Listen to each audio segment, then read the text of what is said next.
This program is for discussion purpose only.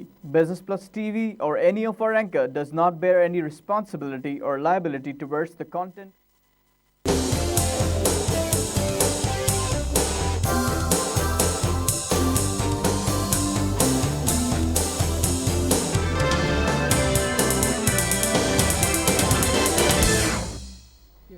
नाज़रीन, welcome to the market show. मैं हूं अली नासिर। आज इस मौजू के ऊपर बात करेंगे, बड़ा ही अहम नौइयत का है। Government misses tax collection target by wide margin. अखबार की एक सुर्खी लगी थी, मैंने देखी तो मैं चौंक गया एकदम से, और चौंका तो फिर मैंने सोचा कि इस मौजू पर बात करने के लिए मेरे साथ एक ऐसे अहम मेहमान होने चाहिए जो कि बड़ी खुल के इस पर गुफ्तगू कर सकेंगे और उसके पीछे वजूहात जो हैं वो बता सकेंगे। तो हमारे साथ मौजूद होंगे जनाब अशफाक तोला साहब, जो कि माहिर उमूर टैक्स हैं। वेलकम करूँगा सर आपको शो में। अखबार की ख़बर में लिखा हुआ है, मेरे ख्याल उसमें एक्यूरेसी होगी किसी हद तक, वो ये कि 616 अरब रुपए का टारगेट था जुलाई था सितंबर, अब ये हो गया मिस बाय 70 बिलियन रुपीज़। जट का हिसाब ये है कि 10% से तो ज़्यादा का सिलसिला बना है, वैसे तो इससे कहीं ज़्यादा का सिलसिला बन गया उस हिसाब से, लेकिन अब ये है कि साहब इतना बड़ा टारगेट जो मिस किया है, पहली तो वजह ये क्यों मिस किया है, सेकेंडली बात यह है कि अगर कोई आम आदमी मिस कर दे तो उसकी तो बहुत सारी पूछ आ जाती है कि तुमने फ़लाँ चीज़ कम कर दी, तुमने फ़लाँ चीज़। इनसे कौन पूछेगा कि भाई ये जो आपने फिगर दिया था ये आप अचीव नहीं कर सके, जो इसके ऊपर मैं आप बहुत दफ़ा बात कर चुके हैं कि रियलिस्टिक टारगेट देना बहुत ज़रूरी, तो आप अचीव नहीं कर सके, क्यों नहीं कर सके? तो सबसे पहले तो मुझे बताएं क्यों नहीं कर सके, क्या वजह हुई? बिस्मिल्लाहिर्रहमानिर्रहीम। Very interesting scenario. आपकी पाकिस्तान की जो इस वक्त जो बिजनेस साइकिल चल रही है वो बड़ी लो है पे है, ये नहीं, इसमें तो कोई दो राय है नहीं। दूसरा ये है कि डिस्पाइट द फैक्ट कि आपकी पेट्रोलियम की इंटरनेशनल प्राइसेस ऊपर जा रही हैं, ऑन द कॉन्ट्ररी आपका प्राइस लोकली नहीं बढ़ रहा, तो वो जो डिफरेंस होता है वो सेल्स टैक्स को कम करके दिया जाता है, तो वो सेल्स टैक्स मारा जा रहा है। दूसरा ये है कि करेंसी पैरिटी आपकी सेम है, इंपोर्ट आपकी जो हो रही है उस पर जो ड्यूटीज एंड टैक्सेस आ रहे हैं वो एट पार नहीं आ रहे। This I didn't get. देखिए, अगर फ़र्ज़ करें आज आपकी करेंसी 110 रुपए की होती है तो ड्यूटीज एंड टैक्सेस सारे उसी पे कैलकुलेट होते हैं, सही, तो वो करेंसी आपकी रुकी हुई है। इंपोर्ट की क्वांटिटी भी ऐसा इतनी कोई नहीं बढ़ी है, एक दूसरी वजह ये है। तीसरी ये वजह है कि इंटरनेशनली कम्युनिटी की हालत के हिसाब से आपके एक्सपोर्ट्स भी डाउन हुई हैं, तो उनका जो टैक्स आना था वो भी आपके पास नहीं आया। अच्छा, तीसरा ये था कि targets, I again tell you, Dar साहब के हिसाब से चेजिंग होने चाहिए, तो अभी तक तो वो चेजिंग है और वो कहते हैं मैं अचीव करूंगा। मेरे अभी भी बात हुई तो उन्होंने कहा नहीं, मैं अचीव, इंशाल्लाह FBR अचीव करेगा। नहीं तो रक्शे के साथ F1 फार्मूला गाड़ी को चेज करना तो चेजिंग नहीं होता ना, वो तो चेजिंग वो है जब आगे पीछे हो बंदा, ये तो आगे निकल गई गाड़ी बहुत। आई डोंट नो, ये देखिए लास्ट टाइम भी ये हुआ था कि the first quarter targets were missed by 30 billion rupees, अब आप 60 बिलियन की बात कर रहे हैं, यही हुआ ना 10%। In excess, yes. Then they recouped it और उन्होंने उसको फिर 54 बिलियन और अरेंज किए थे, और उस वक्त ये था कि थोड़ा आपको IMF का प्रेशर होता था, रिव्यू में आप जाते थे तो वो कहते थे ये मेजर्स आप लें। अब इस मतलब पता नहीं ये खुद इंटरनली कौन से मेजर्स लेते हैं, मेरे इल्म में नहीं है, मगर मेरा ख्याल है एक एक्टिविटी आपकी इकोनॉमिक एक्टिविटी जो है वो थोड़ी सी यूनिवर्सली, पाकिस्तान, चाइना की GDP गिरी है, इंडिया की GDP गिरी है, हमारी गिरी है, बांग्लादेश बहुत तकलीफ में है, हर कोई नहीं, ये नहीं है कि कोई सिर्फ इट इज ट्रू। रिवाइज हुए हैं बहुत जगह, टारगेट्स रिवाइज हुए हैं, कुछ इकोनॉमीज जो कि कमोडिटीज में डील करती थी तो मैं ये उनकी नेगेटिव ग्रोथ है। ये मेरा ख्याल है इसका सही आपको पता चलता है जनवरी-फरवरी के बाद। अच्छा, यानी सिनेरियो अभी भी it will be too early to call, it is fluid, it's fluid, but you said you don't know internally what measures they would take because IMF pressure is no longer there। वही इसमें भी लिखा हुआ था कि जनाबे वाला IMF का तो अब जोर नहीं रहा, लेकिन IMF का जोर रहे ना रहे, मेरे मुल्क का मुफाद तो इसी में ही है ना कि मेरी रेवेन्यूज़ किसी तरह मेरे एक्सपेंडिचर से किसी तरह मैच हो जाएं। अगर मेरे एक्सपेंडिचर्स इतने मैसिव हैं, क्योंकि रेवेन्यूज़ को देखते हुए आप एक्सपेंडिचर बना रहे हैं, तो डेफिसिट बजट आपने पहले दे दिया है, तो अगर आप उसको IMF is we have to give IMF side, हमें अपने टारगेट तो अचीव करने हैं ना, जो चाहे वो। मुझे एक ईमानदारी से बात बता दें, आज इस मुल्क में सही से ईमानदारी से, मैं सबका तो नहीं कह सकता, बहुत कम लोग ऐसे हैं जो टैक्स पे करना चाहते हैं, इस हालत में ये दर्स देना किसी को कि जी ईमानदारी से हम काम कर लें, इस मुल्क में एमनेस्टी की बौछार होती है। अरे भाई मैं तो आपको बताऊं, रेवेन्यू में तो बहुत ज़्यादा इजाफा होना चाहिए था। सॉरी मेरे जहन से निकल गया भाई, वो रियल एस्टेट वाला रेवेन्यू तो बड़ा आना है। वो तो बड़े थिंकर्स हमारे जहन के इस्लामाबाद में बड़े थिंकर्स बैठे हुए हैं, उन्होंने भी रेवेन्यू जो जनरेट करना था प्रॉपर्टी से, वो तो जनाब पैसों के, मैं बताऊं खजाने खुल जाने थे, वो खजानों के ढक्कन नहीं बंद हो रहे थे। वो तो अभी ये कह रहे थे हर चीज़ के ऊपर तो टैक्स है। जो घर पहले मुझे कोई बता रहे थे रियल एस्टेट एजेंट कि जिसकी पहले ट्रांजैक्शन के अंदर कॉस्ट जो इनकर करते तो ज़्यादातर टैक्स की तरफ ही जाएगी ना। अब जो 12 लाख देता था वो अब 56 लाख रुपए देगा, ये उनका कहना था। 50 लाख देगा तो वो सर किटी में जाएगा गवर्नमेंट के। वो सिर्फ फेज 8 की अपनी बात कर रहे हैं, वो हर कोई है ना अपनी रागनी रोता है। आई एम सॉरी टू से, जितना अभी भी अंडर वैल्यू रियल एस्टेट है और रियल एस्टेट में जितना पोटेंशियल, आप मुझे एक बात बताएं, दुनिया में रियल एस्टेट के जब कोई ट्रांजैक्शन होती है तो एक तो होता है आप अपने लिए घर खरीदते हैं मॉर्गेज के थ्रू या अपने सेल्फ आप अपने फाइनेंसिंग के थ्रू करते हैं, उससे ज़्यादा कोई रियल एस्टेट में सट्टे नहीं करता, कोई स्पेकुलेशन नहीं होती है। पाकिस्तान में भी one of the few exceptions कि जहाँ ये होता था। जब आप कभी भी रियल एस्टेट में कोई चीज़ खेलना चाहते हैं तो रीट फंड के थ्रू खेलते हैं। यहाँ तो हर आदमी रीट फंड बन गया था। और आप मुझे आज भी बताएं, आज इनकी डिमांड क्या है? Popular demand is give us amnesty so we can come up with white इंडस्ट्रियाँ बेच के हमने काम यही करना है। और वो जो बेचारे जो बोल रहे थे वो हमारे पास आर्गूमेंट लेके भी आए थे कि जी कि ये तो गलत है और ये तो डीसी रेट आप छेड़ नहीं सकते। तो उनसे एक ही सवाल किया गया कि यार आप अपना कमीशन मार्केट वैल्यू पे लेते हो कि डीसी रेट पे लेते हो? बोले नहीं, हम तो मार्केट वैल्यू पे लेते हैं। तो गवर्नमेंट के लिए जो आप सोच रख रहे हो वो आप कह रहे हो कि जी डीसी रेट पे ले लो, और वो डीसी रेट और मार्केट वैल्यू आज की भी जो जिसका डिफरेंस, आपने बोला कमीशन डीसी रेट पे ले लो, नहीं माने ना? आप उनसे पूछें, मान जाए तो बहुत अच्छी बात है, नहीं मानेंगे। बल्कि हम तो कहते हैं नोटिफाइड रेट पे ले रहे हैं जो अब गवर्नमेंट के जो है ना वो भी नहीं लेते ना। देखिए उनकी रोजी है, अल्लाह इनको और दे, बट बात ये नहीं है, बात ये है कि हमें अपने कॉल और फेल में तजाद नहीं रखना चाहिए। एक और मजे की बात सुने, और एमनेस्टी आ जाएगी और क्या। सुने एक और मजे की बात सुने। वो दूसरे जो थे जो बड़े खुश थे, कह रहे थे साहब हम बिल्डर डेवलपर, हमें क्या प्रॉब्लम है, हम जाके जनाब वो फोटो में भी खिंचवा ली कंधे से कंधा मिला के इसहाक डार साहब के साथ, वापस आए कराची शहर तो पता लगा कि भाई अब तो सोर्स ऑफ फंड भी बताने पड़ेंगे। वहाँ पे परेशान हो गए, और सोर्स ऑफ फंड बताएंगे तो फिर उसके बाद जो फंड्स अर्न कर रहे हैं, जो मनी अर्न कर रहे हैं, उसका भी रिकॉर्ड देना पड़ेगा। अब सारे परेशान हो गए because you know where the money came from. I be very frank, पैसा जो रियल एस्टेट कंस्ट्रक्शन और ज़्यादा construct, to be very frank, एक बहुत मशहूर पर्सनैलिटी हैं बर सग़ीर की, वो कहते हैं सबसे ज़्यादा पैसा जो है कंस्ट्रक्शन में है। अब आप समझ गए मैं किसकी तरफ इशारा कर रहा हूँ, लेकिन वो कंस्ट्रक्शन में जो पैसा है, समझा तो नहीं हूँ किसकी तरफ इशारा है, मगर फिर भी मैं वो कहता हूँ सही कह रहे हैं ना, जो भी कह रहा होगा मतलब लॉजिक बनती है। ये भी रिसेंटली आया है ना। हाँ, लेकिन वो अपनी सोर्स ऑफ फंड पे फंसेगा कि नहीं फंसेगा? अपनी सोर्स उसको शो तो करना पड़ेगा, मैं पैसे कहाँ से लाऊं? अभी इन्वेस्टिगेशन में काफी केसेस है। अच्छा, और फिर उसके बाद जब मैं अर्न करूंगा तो इसका मतलब मेरी हर पाई वो भी अकाउंट फॉर होगी जो मैंने किसी से। देखिए आप अब आपका देखिए ये है कि बिल्डर के ऊपर वो जो 3 स्लैब हमने रख दिए ना कि स्क्वायर फुट के हिसाब से हमने रख दिए, तो वो तो दैट इज उनके लिए आसानी तो पैदा की है। वो फोटो सही खिंचवाई थी उन्होंने, हाथ भी सही मिलाया था। अभी भी उनका इतना मसला नहीं है। मसला इनका ये है कि पुराने प्रोजेक्ट्स का क्या है। ये मैं कह रहा हूँ ना, वो तो अब देखे ना, अब ये तो हम नहीं कर सकते कि जी आप जब से पैदा हुए थे आज से आप गुनाह माफ, तो ये तो नहीं हो सकते ना। नहीं, लेकिन prior to the imposition of law तो फिर इम्प्लीकेशन नहीं लगा सकते ना कि नहीं? बैनुल अक़वामी उसूल ये है कि प्रायर टू द कोई ऐसा उसूल नहीं है। नहीं मतलब प्रायर टू द, मतलब अगर किसी ने अपनी बिजनेस फीजिबिलिटी बना ली, आपने अप्रूव कर दिया, आज की तारीख में वो आप उसके ऊपर टैक्स इम्प्लीकेशन डाल दो, ज्यादती है ना, उसकी कॉस्टिंग प्राइसिंग आउट हो जाएगी ना। 500 मसाले हैं इसकी, हमारे मुल्क में क्या पूरे दुनिया में मसाले हैं, ये नहीं कह सकते आप। तो इसका मतलब फिर आप हर साल बजट ही ना लाए ना, फिर आप कैसे? आज मुझे बताओ ना, अगर आप मुझे कह दो कि जी आज से 10 साल पहले मैंने एक बिजनेस फिजिबिलिटी नहीं, लेकिन वर्क इन प्रोसेस पे ना लगाओ ना, आप ये बोलने का मतलब उनका मकसद ये है कि वर्क इन प्रोसेस आप मुझे बताओ किस चीज पे। नहीं, हम तो कह रहे नहीं लगाओ, आप अपने पुराने रेट से हमें बताओ, पूरा हिसाब भी दो। हिसाब पे परेशानी हो गई, पहले भी मांगते थे हिसाब, तो पहले भी मांगा जाता था। हिसाब पे परेशानी हो गई ना, तो कहाँ से आते थे आपको पता है?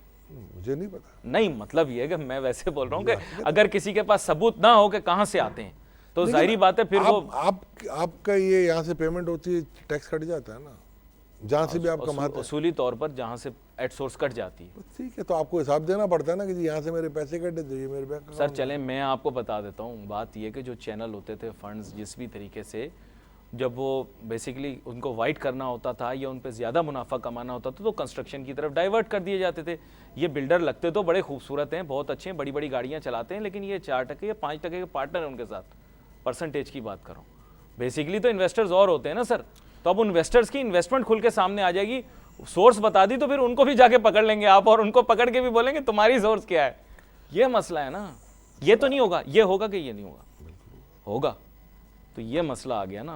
ये पहले तो वहां जाके वापस आ गए जो मेन इन्वेस्टर। नहीं, वो एक्सपोजर तो पहले भी था ना अली, ये तो नहीं है ना कि एक्सपोजर को नया खुला है, ये तो अच्छा हुआ इनको फ्यूचर में क्लिप हो गया ये। But documentation will now require more book keeping, Yes. That means they will have to be precise. So you don't want? No, I want, but those who are behind don't want, may not want. You can't keep everyone please every time. So हाँ मतलब ये मैं बोल रहा हूँ, इस वजह से कंस्ट्रक्शन की तरफ डाइवर्ट ही पैसा ज्यादा इसलिए होता था, सवाल जवाब कम थे। अच्छा, वो जेन्युइन जिनकी डिमांड होगी उनको घर मिलेगा ना? हाँ मिलेगा, और मेरे ख्याल अच्छी प्राइस पे मिलेगा, क्योंकि अभी there is a substantial amount of pressure. But फिर वही बात है ना, कान ऐसे पकड़े, रेवेन्यू तो गवर्नमेंट का इफेक्ट हो गया। अगर प्रॉपर्टी की प्राइस कम हो गई तो फिर देखिए एक बात याद रखिए, you can't have a cake and eat it too. जब आप कोई भी स्ट्रिक्ट मेजर लेते हैं रेवेन्यू ओरिएंटेड या आप कोई डॉक्यूमेंटेशन ओरिएंटेड लेते हैं तो आपकी रेवेन्यू हिट होती है। ये दुनिया की मिसाल है, आप आराम से सुकून से बैठे। ये जो है ना, ये टाइड है, ये हाई टाइड पे चल रहा है इस वक्त मामला।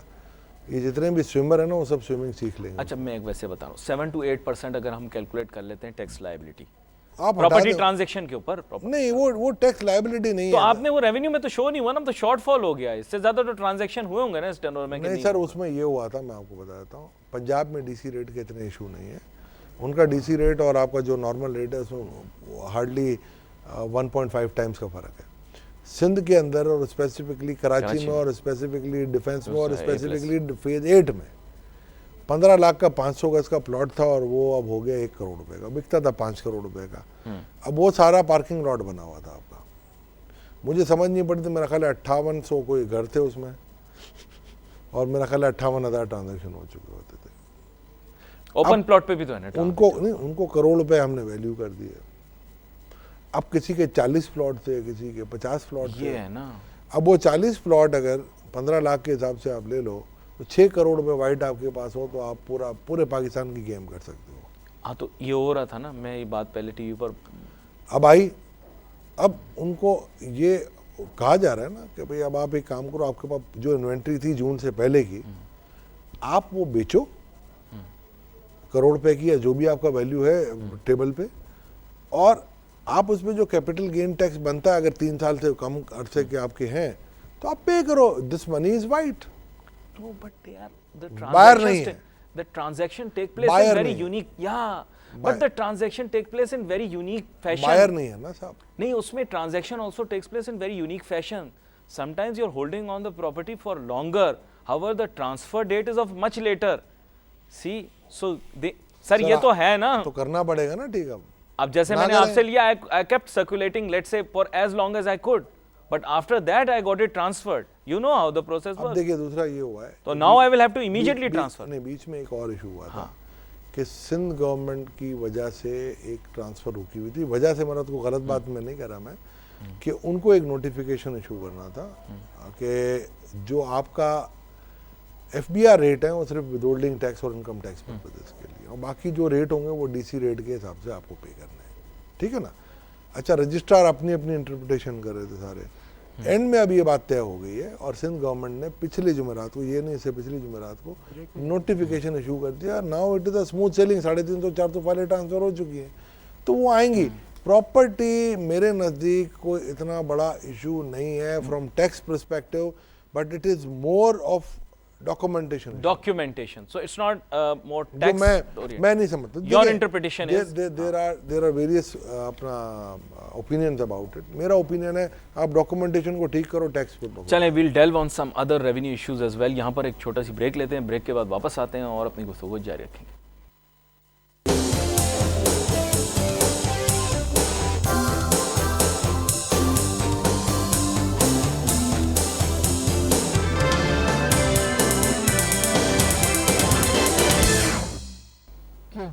नाजरीन welcome back after the break. गुफ्तगू हमारी जारी है जनाब अशफाक तोला साहब के साथ। अशफाक तोला साहब, फिर ये एक चीज़ तो हो गई प्रॉपर्टी वाली डॉक्यूमेंटेशन, को कुछ लोग कहते थे ये डॉक्यूमेंटेड ही नहीं है। चलो ये आपने कहा टैक्स के लिए इसका मेजर नहीं है।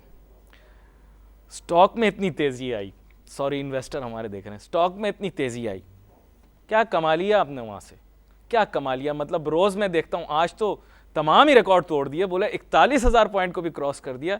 सारी फाइनेंस की किताबें सर मैंने जाके जला दी, सारी खन्ना चोपड़ा वो जितनी थी ना सब मैंने जला दी, जितनी फाइनेंस की, और उसमें कुछ फाइनेंशियल अकाउंटिंग की भी हैं आपसे मातरत के साथ, वो भी मैंने जला दी क्योंकि उसमें सारे कॉन्सेप्ट अप्लाई नहीं होते।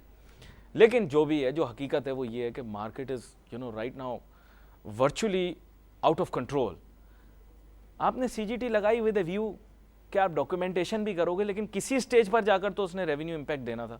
क्या रेवेन्यू इम्पैक्ट है? नहीं, रेवेन्यू इम्पैक्ट CGT का क्या रेवेन्यू इम्पैक्ट है? नहीं सर, आप मेरी बात सुनिए, it moves with the turnover. यहाँ यही मैं हमेशा लोगों को कहता हूँ कि it moves with the turnover. मैं सर देखिए ना, इस साल आप देखिएगा इसका इम्पैक्ट क्या आता है। आएगा 100% आएगा। तो अभी तक तो नहीं आया यार, कहीं 700, देखिए एक बात सुनिए, 700 मिलियन, 800 मिलियन, 900 मिलियन, जब आप ये ट्रांजैक्शन वॉल्यूम होगा तो उसका विदहोल्डिंग टैक्स भी आएगा, CVT भी आएगा, CGT भी आएगा। You understand? तो पिछले साल आपका कितना, 150 मिलियन। 150 मिलियन का मतलब होता है डिवाइड बाय 2, 75 मिलियन का टोटल वॉल्यूम है। अब यार 75 मिलियन तो किसी एक शेयर में हो जाता था। यू नो द मार्केट, अब आएगा ना। देखिए, it has nothing to do with the movement of stock change, it is to basically to be precise, it is specific and attached to simple volumes। इस साल आपको आएगा। The more the change of hands of Obviously। तो मतलब ये कि this time you're saying देखा आएगा ना। When do they book? They'll book at the end of the year। नहीं, ये तो कंटिन्यूअस प्रोसेस है। Evolve।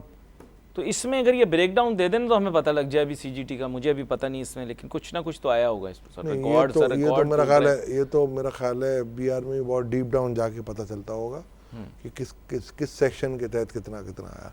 पता चल जाता है, इनके पास डेटाबेस बड़ा स्ट्रॉन्ग है अब, मगर इट नीड्स फर्दर अपना एक्सप्लोरेशन इसकी।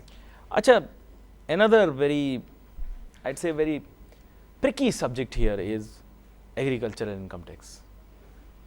नहीं, it is there still. The issue is that so many years on, इतने साल अब गुजर गए, अब हमने बहुत उसका बोला, कभी उसको सूबे की डोमेन में, कभी general sales tax on services को सूबे की डोमेन में, कन्फ्यूजन कुछ क्रिएट होती रही। लेकिन चले कोई बात नहीं, एंड रिज़ल्ट क्या है? एंड रिज़ल्ट ये है कि आई डोंट थिंक कि अभी तक वो 20% या उसके आसपास GDP जो है उसका कोई भी इम्पैक्ट जो है वो रेवेन्यू के ऊपर आ रहा है। इनसिग्निफिकेंट है लेकिन इनसिग्निफिकेंट है। बट अब ये है कि देखिए वो सूबों के डोमेन में चला गया, तो अब जब सूबों के डोमेन में है और हर सुबह लखनऊ बन जाता है कि जी पहले आप। इमरान खान साहब से बड़ी उम्मीदें थी मुझे कि ये लास्ट ईयर लॉ भी लाए, ये नहीं से पिछले साल, and I wanted to see implementation of that. नहीं sir, but I give you an example. देखिए, इंटरनेशनल इकोनॉमिक्स के अंदर असूल है ये, तो अब मैं बताता हूँ बात। एक चीज़ गुजारिश आपसे, वो ये है कि एग्रीकल्चर कंपेटिटिव नहीं रहता प्रोवाइडेड कि अगर टैक्स इम्प्लीकेशन एक सूबे के अंदर दूसरे में ना हो। फॉर एग्जांपल, अगर कोई वीट प्रोड्यूस कर रहा है KPK के अंदर और वहाँ पे fully agricultural income tax apply कर रहा है, तो उसकी ओवरऑल कॉस्टिंग और प्रॉफिटेबिलिटी पर इम्पैक्ट आएगा। अगर पंजाब में नहीं लगा होगा तो पंजाब का किसान फिर ज़्यादा खुशहाल हो जाएगा और KP का कम खुशहाल हो जाएगा, बिकॉज ऑब्वियसली उसकी प्रॉफिटेबिलिटी कम हो जाएगी अगर उसके ऊपर एग्रीकल्चरल इनकम टैक्स। ये साइमल्टेनियस अमल है सर, सारे सूबों के अंदर एक स्ट्राइक ऑफ द पेन से हमारे मुल्क का या तो कॉन्स्टिट्यूशनल जो सरबराह है वो, या फिर कॉन्स्टिट्यूशन के जरिए या फाइनेंस बिल के जरिए आप अप्लाई करो, वन साइमल्टेनियसली करो। सिर्फ कॉन्स्टिट्यूशनल अमेंडमेंट होगी, मुझे पता नहीं कानून का, इसलिए मगर आप फोर्स नहीं कर सकते ना सूबे को, आप नहीं कर सकते। बात सिर्फ इतनी चाहिए, ये this is not a tax on अपना कोई प्रोडक्ट, ये तो सीधा सीधा आपकी इनकम पे है ना जनाब। आप ये कह दो कि यार अपना मुझसे ज़्यादा टैक्स कट रहा है तो दूसरा एंकर मुझसे ज़्यादा खुशहाल है, उसकी अपनी एक चीज़ है, ठीक है, वो ज़्यादा अर्न कर रहा है तो ज़्यादा, लेकिन उसका पॉलिटिकल इम्पैक्ट होता है ना, आप समझें, सियासत है ये सारी, सियासत है। तो फिर आप, मैं तो कहता लॉ ही नहीं बनाते, जब इम्प्लीमेंट नहीं करना था आप कह रहे हैं कॉन्स्टिट्यूशनल चेंज था, उसका मतलब पार्लियामेंट उसको रेटिफाई करेगी, मतलब पार्लियामेंट थर्ड उसको मेजोरिटी कॉन्स्टिट्यूशन है साहब, सेनेट भी और वो भी मिलके। तो 2/3 तो मेरे ख्याल से फ्यूडल ही बैठे हुए हैं उधर, तो वो अपने ऊपर टैक्स कौन अप्लाई करेगा, वो अपने ऊपर टैक्स किस तरह से अप्लाई करेगा, मेरा ऐसा ख्याल है। फेडरल में भी और प्रोविंशियल में भी यही हाल है आपके यहाँ, कि आपके यहाँ रूरल रिप्रेजेंटेशन, और रूरल रिप्रेजेंटेशन अगर कॉमन क्लास की हो तो फिर भी ठीक है, आपके यहाँ तो फ्यूडल क्लास की हो तो नहीं लगने थी, बिस्मिल्लाह, मतलब नहीं इम्पैक्ट हो। इन्ना लिल्लाहि व इन्ना इलैहि राजिऊन। आप सर इतनी बड़ी आपके यहाँ एनिमल हस्बेंड्री की इंडस्ट्री है, आप बोस्ट हमारे यहाँ किया जाता है, हम एशिया की, क्योंकि छोटी चीज़ तो हम कोई करते ही नहीं, सबसे बड़ी मंडी इस एशिया की सबसे बड़ी। सर कितना रेवेन्यू कलेक्ट किया फेडरल गवर्नमेंट ने या प्रोविंशियल गवर्नमेंट ने, कुछ स्टैट्स वगैरह होने चाहिए एग्जैक्ट कि इतनी बड़ी एनिमल हस्बेंड्री की एक्टिविटी हुई। देखिए लाइव स्टॉक को अगर आप देखते हैं ना, मैं इसको एनिमल हस्बेंड्री का तो मुझे नहीं पता, लाइव स्टॉक के अगर आप हिसाब से देखते हैं ना तो इस मरतबा काफ़ी टैक्सेस में इंक्रीज हुआ है, क्योंकि वो जो इनके ऊपर जो जीएसटी की 0 रेटिंग थी वो ख़त्म कर दी, तो 8-10 अरब रुपए एक तरफ से आएंगे इनको मिल्क के ऊपर, और मिल्क पर आएंगे तो लाइव स्टॉक इसी में आता है ना। ठीक है, सही है, समझ तो गया। इन चीज़ों पे काफ़ी आ रहा है। अब आप ये मुझे कहें एनिमल हस्बेंड्री में स्लॉटरिंग पे कितना आया, ये मैं आपको, मेरा ख्याल है नहीं कोई नहीं पता, वही मैं आता ही बता रहा हूँ, सर नहीं आता। पोल्ट्री पे काफ़ी चीज़ों को विड्रॉ किया है। ईद पे तो नहीं लगा सकते टैक्स, तो मैंने पहले भी कहा था, I am just saying this in a very sarcastic way, लोग उसको मिसअंडरस्टैंड ना करें। मैंने पहले भी बताया था कुर्बानी पे तो कोई you can not have implication, the state should be responsible on in fact making it easier. I don't know whether they can subsidise और नॉट, वो आप अंडरस्टैंड करेंगे उसको बेहतर, दैट्स अ स्कॉलरली क्वेश्चन, लेकिन आई नो कि they should facilitate the process of ठीक, sacrifice. ये एक चीज़ हो गई सर। बहुत सारे सवाल हैं वो मेरे जहन में आ रहे हैं, कुछ नाजरीन ने भी भेजे। अच्छा, रेवेन्यू कलेक्शन के अंदर एक बहुत बड़ा हमारे यहाँ चैलेंजेस, कुछ लोग ये कहते हैं कि MNCs जो कि LTU के अंडर आएंगे because they large tax payers, right, उनकी प्रॉफिटेबिलिटी को हम लोग चेक नहीं करते, मतलब वो जितनी चाहे मुनाफाखोरी कर लें, क्योंकि वो टैक्स पेयर हैं इसलिए हम कभी उसको कंटेस्ट नहीं करते। फ्री मार्केट उसकी वजह से बहुत ज़्यादा डिस्टर्ब हो रही है। For example even prices of milk का जिक्र आया था, even prices of milk start skyrocketing, nobody questions because packed milk pays tax and open milk on the other hand does not. Is there something going on here? वैसे बोलो, देखिए मेरी बात है, ये जितने On भी the बड़े product. MNCs हैं, they are being audited by top chartered accountant firms of Pakistan, those who are internationally affiliated no doubt with big 4। तो अगर हम ये समझते हैं कि उनकी ऑडिट में भी फ्लॉ है, प्रॉफिटेबिलिटी तो वहीं से वर्कआउट होकर सर्टिफिकेशन आती है ना। नहीं, बट बिजनेस एथिक्स तो नहीं कर सकता ना सर अकाउंटेंट, है वैसे उसके पास एक major, code of corporate governance भी चल रहा कॉर्पोरेट होता गवर्नेंस है, सब आ गया। हर चीज़ है। बात सिर्फ इतनी सी है कि ट्रांसफर प्राइसिंग मैकेनिज्म में क्या हो रहा है। सवाल MNCs का है, MNCs तो पैक करके जा रही हैं, दे स्लोली ग्रेजुअली गोइंग अवे। वो तो ROI की वजह से जा रही है ना। ROI, फिर आपका जो डे बाय डे आपके जो विंडोज़ है ना टैक्सेशन के, कंप्लायंसेस के, इतने ज़्यादा हो रहे हैं कि you don't feel free. Pakistan में कोई क्यों आएगा भाई, अगर इतनी मुझे कंप्लायंस करनी तो मैं UK में काम करूँगा। वो टैक्स के भी तो मजे हैं ना। नहीं, कोई टैक्स के मजे नहीं है। हम कहते हैं we offer the lowest tax in the region और पता नहीं क्या क्या, मतलब people come and boast. I am not saying हम तो करते ही नहीं है, हम तो टैक्स में आसरा ही नहीं करते। हम तो ये कहते हैं ठीक है, वी आर एट पार। हमने टर्नओवर टैक्स लगाया, हमने अल्टरनेट कॉर्पोरेट टैक्स लगाया है, हमने सुपर टैक्स लगाया हुआ, हमने इनकम टैक्स लगाया हुआ है। हम ग्रेजुअली रिड्यूस कर रहे हैं इसको, but they are the biggest source of our direct tax. Is it correct? Corporate income tax is the biggest contributor when it comes to direct taxation. Obviously, और तो कोई है ही नहीं। और आप मुझे बताएं कौन है? तो पूरा इनकम टैक्स का हेड देखूं या पूरा डायरेक्ट टैक्सेशन का हेड देखूं तो उसमें थोड़ी सी कंट्रीब्यूशन और कहीं से होगी। मेजर तो सैलरी में देखें ना, मैं आपको बताता हूँ, सैलरी में हम कितना शोर मचाते हैं कि जी हम मर गए, लूट गए, बर्बाद हो। बहुत कम है, 20-30 अरब रुपए है, ज़्यादा तो नहीं है, कुछ भी नहीं है, कुछ भी नहीं, पीनट। उसका इम्पैक्ट ही नहीं। बल्कि एक आपके साथी आते हैं इसी फ्रेटर्निटी से, उन्होंने कहा यार इनकम टैक्स ही हटा दो, उसकी तो वायबिलिटी ही नहीं रहती। नाम नहीं ले रहा, वो कहते हैं वायबिलिटी नहीं है इसकी कलेक्शन। ट्रांजैक्शन टैक्स ले लो, नहीं इंडिविजुअल इनकम टैक्स भी ना लो, वो ये बोल रहे थे, क्योंकि इसके लिए कलेक्ट करने के लिए हमें ज़्यादा रिसोर्सेज एलोकेट करने पड़ते हैं एज कम्पेयर। क्या कहते हैं आप, डू यू एग्री? नहीं, आई डोंट थिंक कि जी सैलरी में तो कुछ आप देखें ना, जैसे ही आती है सर्टिफिकेट बहुत हाँ, कम ही- करते जाते हैं। कुछ नहीं, ऑडिट के टैक्स नहीं है। नहीं, मेरा ख्याल है वो उनका अपना ओपिनियन होगा। मैं भी मैंने इंटरप्रेट करने में गलती की हो, सुना आपने भी होगा ये बात, उससे नहीं, इससे मिलती जुलती बात शायद होगी, मैंने नहीं सुना। हाँ, तो वो बेसिकली क्या है कि देयर इज, या उनको ज़्यादा टैक्स पे करना पड़ रहा होगा तो इसलिए उन्होंने कहा, वो तो पॉसिबिलिटी है ना।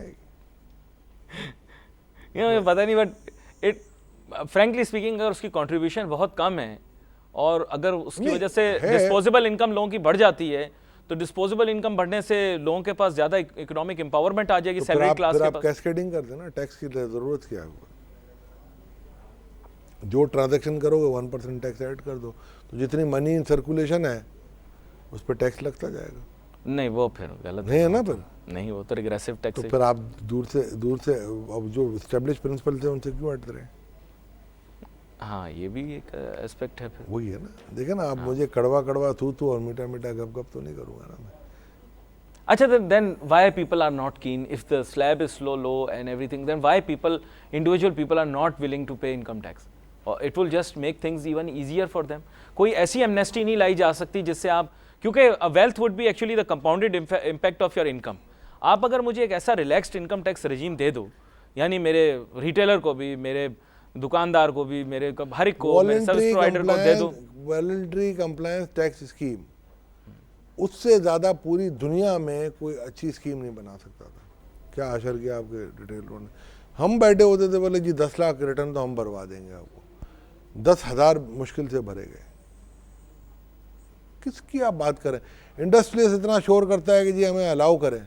इम्पैक्ट को रिड्यूस कर देना आप किसी तरह, कोई यार ऐसा आप पहले तरीका नहीं हो देखो ना, सकता। आपको इंडस्ट्रियलिस्ट को दिया कि नो क्वेश्चन आस्क हम इन्वेस्ट। अभी काफ़ी चीज़ें इंक्रीज की हैं, उन्होंने कहा जी 100% इक्विटी पे नहीं लगती, हमने कहा चलो जी ठीक है 70-30 कर दो, और जितना % तुम इक्विटी लगाओगे इतना टैक्स क्रेडिट मिलेगा। कोई नहीं आया। तो ये कोई मेन मसला पता है सबका क्या है कि जी आप हमें एमनेस्टी दे दो कैश बेसिस पे। नहीं, कैश बेसिस की क्या होती है amnesty? भाई ये कैश बेसिस के हमने इतना डिक्लेयर किया कि जी हमारे पास 50 करोड़ रुपए पड़ा हुआ है, आप 1 या 2% हमसे ले लो, हाँ, और फिर इसके बाद हमें कोई सवाल ना पूछोगे 50 करोड़ हाँ, कहाँ यही गए। Final tax. ठीक है, कर दिया। अब चलो फर्ज करें हमने वो 50 करोड़ दे दिए उनको, वो 50 करोड़ का आप इन्वेस्टमेंट तो करो ना पाकिस्तान में, फिर आप दुबई में जाके अपार्टमेंट लोगे और फिर वहाँ से आप नुकसान करके वापस आ जाओगे। तो कॉस्ट हमारी बुक्स में चार्ज हो रही है और रेवेन्यू कोई और लेके जाए, तो ये कैसे चलेगा साहब? अच्छा, नहीं, इसका एक सोल्यूशन लोग ये कहते हैं कि why don't give it a fresh start. That means today I enter into tax, you don't ask about yesterday. How many fresh starts you want? कितने? अयूब खान के दौर का फ्रेश स्टार्ट, जियाउल हक साहब के दौर का फ्रेश स्टार्ट, बीबी साहिबा का पुराना फ्रेश स्टार्ट नंबर 1 में, नवाज शरीफ का फ्रेश स्टार्ट, बीबी पार्ट 2 में, जो हुकूमत नंबर 2 में fresh start, Nawaz Sharif part 2 में फ्रेश स्टार्ट, मुशर्रफ साहब, शौकत अजीज पार्ट 1 में फ्रेश स्टार्ट, पार्ट 2 में फ्रेश स्टार्ट, नवीद कमर साहब first fresh start, Hafeez Sheikh साहब फ्रेश स्टार्ट, इसहाक डार साहब फ्रेश स्टार्ट, इसहाक डार साहब पार्ट 2 फ्रेश स्टार्ट, इसहाक डार साहब पार्ट 3 फ्रेश स्टार्ट, और अब पार्ट 4 आ रहा है फ्रेश स्टार्ट। तो कितने फ्रेश स्टार्ट चाहिए आपको यार? तो उंगलियां ख़त्म हो जाती हैं हमारी, 14 से 15 हो जाएंगी। अभी आपको मैं इंडिया की मिसाल दूँ, एमनेस्टी आई, यहाँ बात करने जाओ, ये जो अभी, हाँ, अभी मैं आपको पूरी स्टैटिस्टिक दे देता हूँ। यहाँ बात करो, बोले यार 1-2% ले लो, यानी आप जो देने वाले अल्लाह के नाम जो कभी कभी मशहूर जो फ़कीर मांगते हैं उसकी तरीके से। इंडिया की एमनेस्टी आई 65,250 crore rupees, Indian rupees have been disclosed. 63,000 के करीब लोग डिक्लेरेंट थे जो वापस आए टैक्स की उसमें स्कीम में।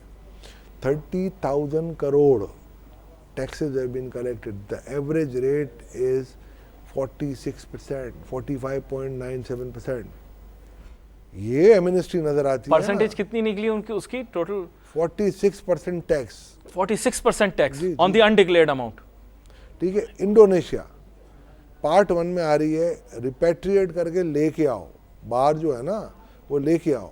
$7.46 बिलियन का टैक्स कलेक्ट किया है अभी तक, 2% ले आए हैं अभी वापस, हो गए। और अब जो नेक्स्ट स्कीम है वो 5% पे, और आखिरी इसमें अगले साल तक होगी वो 10% होगी। तो मेरे भाई कोई एक there shall be a price two, suppose if you are paying tax at 20% और अगला आए 5 साल ग्लट जमा करे और 2% दे और बोले फिर अगले मतलब फिर स्टार्ट। सर सही सही एक बात बताएं, अगर आज रिपेट्रिएशन की स्कीम निकाली भी जाती, आप बोले मिनिमल रेट जो भी आप तय कर लें पाकिस्तान के अंदर, लोग फिर भी नहीं लाएंगे वापस। है बात के सही कि नहीं? मुझे सिर्फ इतना बता। आज अगर रिपेट्रिएशन स्कीम आती है, सबसे बड़ी बात है लॉ का फियर। अगर मेरे लॉ का फियर है और अगर मैं इन्फोर्समेंट करूं, अब देखें ना नोटिस दिए हैं, अब हमारी दुकानें खुल गई हैं, अब हमारे पास तरह तरह के लोग आते हैं, यार पनामा में नाम आ गया, बहामास में नाम आ गया। पनामा का ये जो है ना माइंडेड अली साहब 4th लार्जेस्ट वकील था, ये 1 2 3 तो उसके अभी भी पकड़, और उस किस्म के 30,000 लोग वहाँ काम कर रहे हैं। और ये मोसेक फोंसेका एक फर्म है, एक फर्म। अभी तो बहामास में जो आया वो तो बहुत ही छोटा है। अगर ये टोटल डाटा निकला है OECD के ट्रीटी के बाद, ब्रिटिश वर्जिन आइलैंड और ये बहामास और ये तो आ गए, पनामा अभी तक नहीं आया, but they are being isolated now. So I am telling you, एक दिन आएगा कि छुपने की जगह नहीं होगी। और शायद मुझे नहीं पता अगले मेरी ज़िंदगी क्या अगला लम्हा है कि नहीं है, इंशाल्लाह हमारी नस्लें देखेंगी ये टैक्स चोर बच के नहीं जाएंगे, आएंगे। और ऐसे लोग हैं सर, अगर आप इंडस्ट्री ट्रेडर को पकड़ लोगे और सियासतदान को छोड़ दो, फिर ज्यादती है ना। ये क्या बात हुई जिसने मतलब वो कहते हैं इल गॉटन, एक सवाल आपसे, वो कहते हैं इल गॉटन वेल्थ नहीं है भाई, पॉलिटिशियंस कहते हैं कि ये इल गॉटन वेल्थ नहीं है, ये जेन्युइनली अर्न्ड वेल्थ है, हमने भेजी गलत तरीके से, या हमने टैक्स देना भूल गए, या हमने सही से वेल्थ इल गॉटन नहीं। एक मैं नाम नहीं लेना चाह रहा, मेरा पॉलिटिक्स नहीं मेरा पॉलिटिक्स से कोई ताल्लुक नहीं है, दूर। एक बड़ा मशहूर केस आया है कि उन्होंने इनकम टैक्स के डिक्लेरेशन में अपनी एग्रीकल्चर इनकम कुछ दिखाई है और इलेक्शन कमीशन को कुछ और दिखाई है।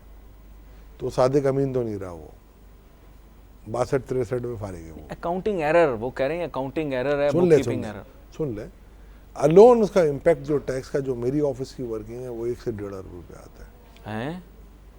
छोड़ दे 1 से 1.5 अरब। और ये मेथोलॉजी जो की गई है ना, बड़ी ज्यादती की है इस मुल्क के साथ। और मैं कहता हूँ इन जिन्होंने किया ना, मैं अगर एडवाइजर मैंने किया किसी को, तो पहले तो मुझे लटकाया ना। अपनी फ्रेटर्निटी के खिलाफ। फ्रेटर्निटी क्या होती है? मेरी फ्रेटर्निटी बहुत अच्छी फ्रेटर्निटी है। अगर चंद बैड एग्स हैं तो मैं उनको क्यों दिफा करूं? मुझे मेरा मुल्क अजीज है कि मेरे वो गंदे अंडे अजीज हैं? मुझे मेरा मुल्क अजीज है मेरे भाई, एक एक कतरा उसका है। हमारी नस्लें यहाँ बढ़ के जवान हुई हैं। हम तो ये, मैं तो पाकिस्तान से बाहर गया ही नहीं कभी नौकरी करने। खैर मेरी ख्वाहिश तो ये थी कि आपसे गुफ्तगू जारी रहे, बात चलती रहे, लेकिन क्या करूं, वक्त की कमी हमेशा की तरह आड़े आ जाती है। आपको दोबारा से मैं मदऊ करूंगा क्योंकि ये आपने एक चैप्टर नया खोला है जिसको मुकम्मल करना बड़ा ज़रूरी है। आपका बहुत शुक्रिया अशफाक तौला साहब, आप प्रोग्राम पर हमारे तशरीफ़ लाए। नाजरीन, आज के लिए अली नासिर को, हमारी टीम को इजाज़त दीजिए। अल्लाह हाफ़िज़।